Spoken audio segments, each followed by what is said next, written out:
Era una noche de 1954, en la Plaza de Toros de Guadalajara. El aire olía a tierra mojada porque había llovido durante la tarde, y el cielo todavía tenía ese color gris violáceo que deja la lluvia cuando se va, pero no se ha ido del todo. Más de 20,000 personas ocupaban cada asiento, cada grada, cada espacio donde un cuerpo humano pudiera caber de pie sin estorbar demasiado al de al lado. Habían venido a ver a Pedro Infante, el hombre más querido de México, el ídolo que había conquistado el cine, la música y algo mucho más difícil que ambas cosas, el cariño genuino de un país entero que lo sentía como parte de su propia familia. Pedro Infante estaba en la cima de todo. Sus películas llenaban los cines de toda Latinoamérica. Sus canciones sonaban en cada radio del continente. Su sonrisa, esa sonrisa que parecía incapaz de fingir, había convertido su rostro en el más reconocible de todo México. Aquella noche cantó durante más de una hora con esa facilidad que solo tienen los que nacieron para estar frente a un público. El mariachi lo seguía como si respiraran al mismo ritmo. Las mujeres lloraban, los hombres cantaban. Los niños miraban con los ojos abiertos como si estuvieran viendo algo que intuían que no volverían a ver con esa misma intensidad. Nadie en esa plaza sabía que entre el público, en las gradas más baratas, las que estaban más arriba y más lejos del escenario, había un muchacho de 14 años con los ojos fijos en Pedro Infante, como si estuviera memorizando cada movimiento, cada gesto, cada forma de tomar el micrófono y convertir una canción en algo que dolía y sanaba al mismo tiempo. El muchacho se llamaba Vicente Fernández. Llevaba una camisa blanca que su madre había planchado esa mañana, con un cuidado especial, porque sabía que su hijo iba a ver al ídolo y quería que fuera presentable aunque los asientos fueran los más baratos de la plaza. Lo que ocurrió esa noche, según los relatos que sobrevivieron al tiempo y se transmitieron de boca en boca durante décadas, hasta convertirse en una de esas historias que nadie puede verificar, pero que todos creen porque merecen ser verdad, fue que Pedro Infante, en algún momento de la velada, hizo lo que hacía a veces en sus presentaciones cuando sentía que la noche era especial. Pidió que alguien del público subiera a cantar. Para entender por qué lo que vino después fue tan importante, hay que entender de dónde venía ese muchacho que levantó la mano entre miles. Vicente Fernández Gómez nació el 17 de febrero de 1940 en Huentitán el Alto, un pueblo polvoriento en las afueras de Guadalajara, Jalisco. Un lugar donde las calles no tenían pavimento, donde las casas eran de adobe y teja, donde el agua se sacaba del pozo y la electricidad era un lujo que no todas las familias podían pagar. Su padre, Ramón Fernández, trabajaba la tierra con las manos. Su madre, Paula Gómez de Fernández, mantenía la casa con lo que había, que casi nunca era suficiente pero siempre alcanzaba porque las madres de esa generación tenían el poder inexplicable de hacer que lo poco rindiera como mucho. Vicente creció rodeado de música, no como privilegio sino como atmósfera. En Jalisco la música ranchera no era un género que se elegía escuchar, era el sonido natural del mundo. Salía de las cantinas a las 3 de la tarde, de las plazas los domingos por la mañana, de las radios de pilas que alguien ponía en la ventana de su casa para que los vecinos también escucharan. Desde los 8 años, Vicente cantaba en reuniones familiares y fiestas de pueblo con una seriedad que resultaba incómoda para un niño de esa edad. Los adultos dejaban de hablar. Los mariachis viejos del pueblo intercambiaban miradas.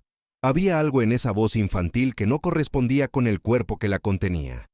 Una profundidad que no venía de la experiencia, porque no había experiencia posible a los 8 años, sino de algún lugar más antiguo que la memoria. Cuando Pedro Infante pidió un voluntario aquella noche de 1954, Vicente levantó la mano con la misma decisión con la que un náufrago levanta el brazo cuando ve un barco en el horizonte. Había ido a ese concierto no solo a escuchar, había ido a encontrar su momento. Pedro lo vio desde el escenario. Un muchacho flaco, moreno, con camisa blanca y ojos que brillaban con algo que Pedro reconoció porque él mismo lo había sentido 30 años antes, cuando era un niño en Mazatlán, soñando con ser cantante. Era hambre. No la de comer, que también, sino la otra, la que no se quita con nada excepto con un micrófono y un público que escuche. «Sube, muchacho», le dijo Pedro con esa voz que tenía la misma calidez, hablando que cantando. «Vamos a ver qué traes». El público aplaudió como se aplaude cuando el artista principal hace algo simpático. Era entretenimiento, era parte del espectáculo. Nadie esperaba nada excepto unos segundos divertidos antes de que Pedro retomara el control del escenario. Vicente subió las escaleras laterales con las piernas temblando pero con la mandíbula apretada. Pedro le pasó el micrófono. El mariachi, acostumbrado a estas dinámicas, tocó los primeros compases de 100 años, una canción que cualquier mexicano conocía y que permitiría al muchacho cantar algo familiar sin arriesgarse demasiado. Vicente tomó el micrófono. Miró a las 20,000 personas que lo miraban sin verlo realmente, porque para ellas él era simplemente el voluntario de turno, el momento cómico entre canciones importantes. Y entonces abrió la boca. Lo que salió de ese cuerpo de 14 años no era lo que nadie esperaba. Era una voz que tenía la textura de alguien que hubiera vivido 40 años de amores rotos, de noches largas, de silencios que pesan más que las palabras. Una voz que tomaba cada nota y la habitaba completamente, como si no existiera nada más en el mundo excepto esa sílaba, ese instante, esa confesión transformada en melodía. El ruido de 20,000 personas se fue apagando como se apaga una vela cuando el viento cambia de dirección. No hubo un momento preciso en el que todos callaron. Fue gradual, orgánico, inevitable. La voz del muchacho absorbió todo el oxígeno de la plaza y lo devolvió convertido en algo que la gente sentía en el pecho antes de poder procesarlo con la cabeza. Pedro Infante se quedó a un lado del escenario. Había invitado a cientos de personas a cantar durante su carrera. Era un gesto generoso que formaba parte de su relación con el público. Pero lo que estaba escuchando era diferente. El muchacho no estaba imitando a nadie. No estaba copiando el estilo de Pedro, ni el de Jorge Negrete, ni el de ningún otro cantante. Estaba cantando desde un lugar que no se aprende, que no se enseña, que simplemente existe o no existe en una persona. Cuando Vicente terminó la canción, hubo un segundo de silencio absoluto.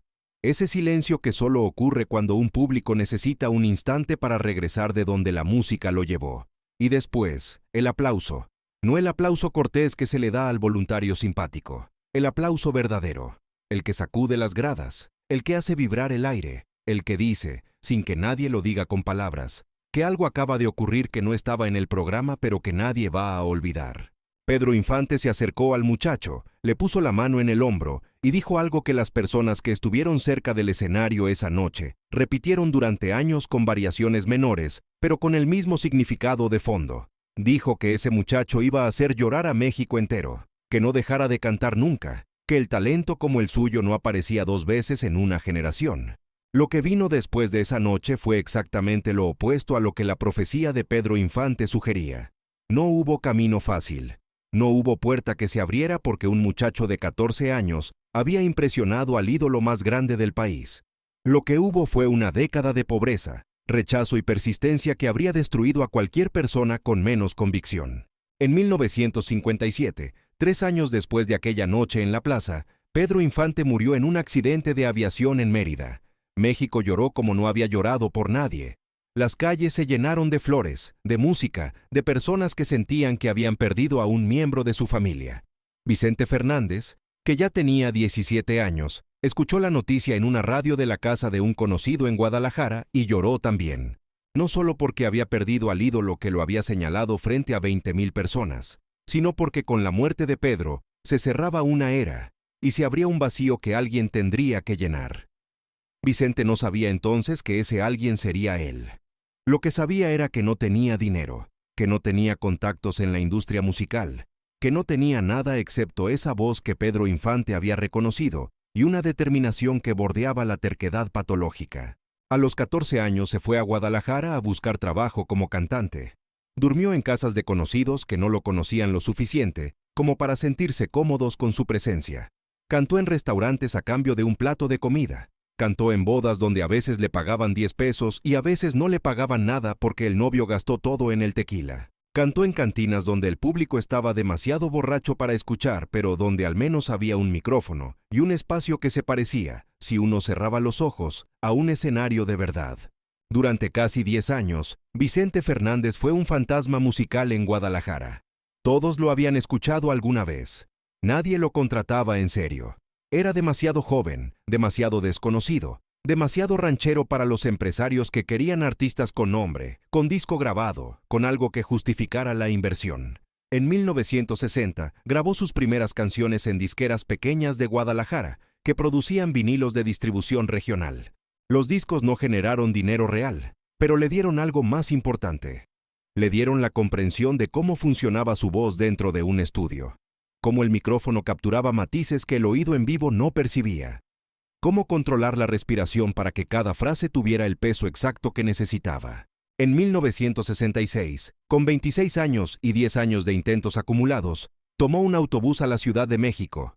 El viaje duró horas. El asiento era de vinilo roto, la maleta era pequeña, la dirección que llevaba anotada en un papel era la de una pensión en Tepito, que alguien le había recomendado como barata. La Ciudad de México era un monstruo para un muchacho de Jalisco, enorme, indiferente, despiadada con los que llegaban sin nombre. Vicente tocó las puertas de todas las disqueras que encontró. La RCA. Víctor lo rechazó. La CBS lo rechazó. La CBS lo rechazó otra vez. Cada rechazo lo mandaba de vuelta a la pensión con el mismo sombrero y la misma determinación intacta. Cantaba en cabarets del centro, en reuniones privadas, en cualquier lugar que tuviera electricidad y alguien dispuesto a escuchar. Fue un productor secundario de CBS México quien finalmente lo escuchó en una reunión y sintió algo que no podía explicar en una junta de negocios, pero que reconoció como genuino. En 1966 grabó su primer disco con CBS. La canción La Copa Rota vendió con modestia. No fue la explosión que Vicente esperaba, pero fue la grieta en la pared por la que empezó a entrar la luz. Lo que siguió fue una escalada que tardó más de lo que él hubiera querido, pero que cuando llegó, no dejó espacio para dudas. En 1972, grabó Lástima que seas ajena, compuesta por José Alfredo Jiménez, y la combinación de la letra de José Alfredo con la voz de Vicente creó algo que la industria no había anticipado. José Alfredo escribía sobre el amor con una honestidad que hacía daño. Vicente lo cantaba como si cada palabra fuera autobiográfica.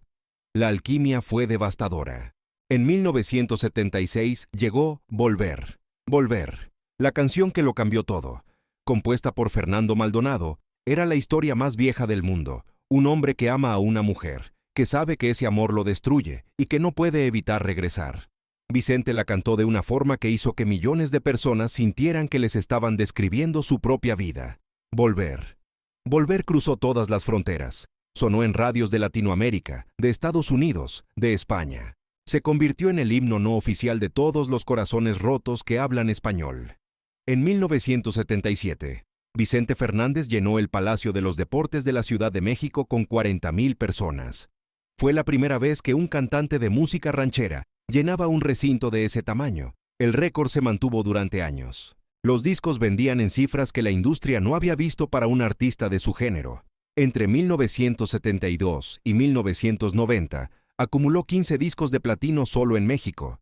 Las presentaciones en vivo se convirtieron en su mayor fuente de ingresos. A partir de 1978, su caché en los palenques de las ferias más importantes del país superaba los 2 millones de pesos por noche. Hacía entre 80 y 120 presentaciones al año. El cine sumó más de 30 películas. El rancho Los Tres Potrillos, con más de 500 hectáreas en Tlajomulco de Zúñiga, se convirtió en la declaración más elocuente de lo que un muchacho de Huentitán el Alto podía construir cuando el mundo finalmente dejaba de decirle que no. En 2016, 62 años después de aquella noche en la Plaza de Toros de Guadalajara, Vicente Fernández se despidió de los escenarios en el Estadio Azteca. 3 noches consecutivas, más de 210,000 personas en total, todas de pie, todas cantando cada canción de memoria, todas llorando en los momentos que la voz de Vicente hacía inevitables. Cuando cantó Volver, Volver en la última noche, el estadio entero tembló con un coro de 70,000 voces que repetían las palabras que habían acompañado bodas, divorcios, borracheras de desamor, reconciliaciones a las 3 de la mañana, y todas las formas que tiene el corazón humano de romperse y volver a armarse.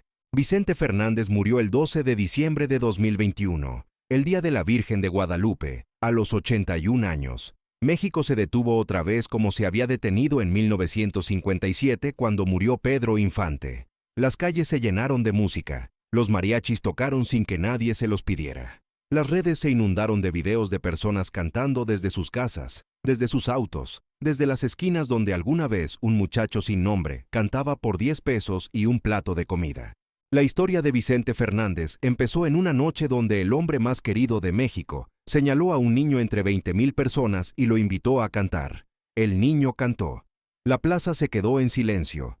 Y Pedro Infante, el único hombre en todo México que tenía la autoridad para decirlo sin que sonara a exageración, dijo que ese muchacho iba a hacer llorar al país entero. Tardó años.